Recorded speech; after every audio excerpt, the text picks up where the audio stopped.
其實學校係一個咩地方呢？學校係一個家。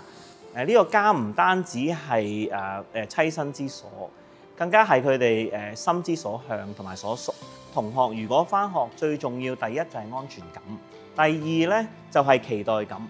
其實之後就路路暢通㗎啦。我哋就係唔需要話要講好多嘢，唔需要捉住佢嘅手仔做晒所有嘢。我哋可能有一啲唔同嘅小設計啦，令到佢喺呢個任務入面去成長。正正就係咁樣，令到佢逐步靠自己可以做得更加好。佢就係嗰道光咯。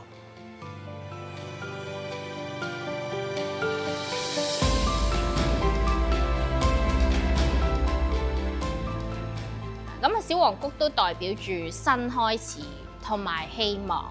咁其實嗰個小小嘅光就係一道力量咯，去燃點自己，照亮他人。我哋舊時我哋唔好諗，好嘅嘢唔好驕傲，唔好嘅嘢唔好不停內疚，新開始，重新再出發嘅。我哋好多時咧做大人咧有個盲點嘅，以為我講你就聽啦，但係你講嘅語言佢明唔明白呢？而主持人促進小朋友去請家長作出反應呢，家長係對眼發光去望住小朋友，呢種嘅光亮咧係無法取替嘅。呢個就突破咗我哋成日話佢哋咩專注力不足啊等等，亦都俾我哋大人反思，究竟係我哋嘅方法嘅問題啊，定係小朋友本身嘅問題？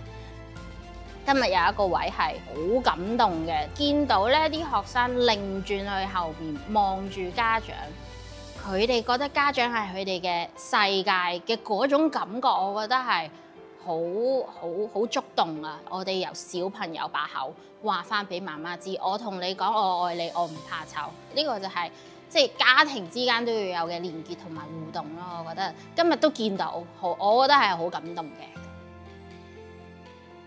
今日又喺課堂入面同政府班主任佢哋有一個好親密嘅接觸，一個好好嘅活動嘅時候咧，佢哋好大嘅鼓舞。短短2日已經係一個好好嘅收成。我哋見到爸爸媽媽作為一個模範，去到最尾我哋見到嗰啲小朋友真係舉手勇敢答問題，佢哋讀出自己好多心聲嘅時候，嗰啲嘅説話先係最珍貴、最值得我哋留喺我哋心裏邊。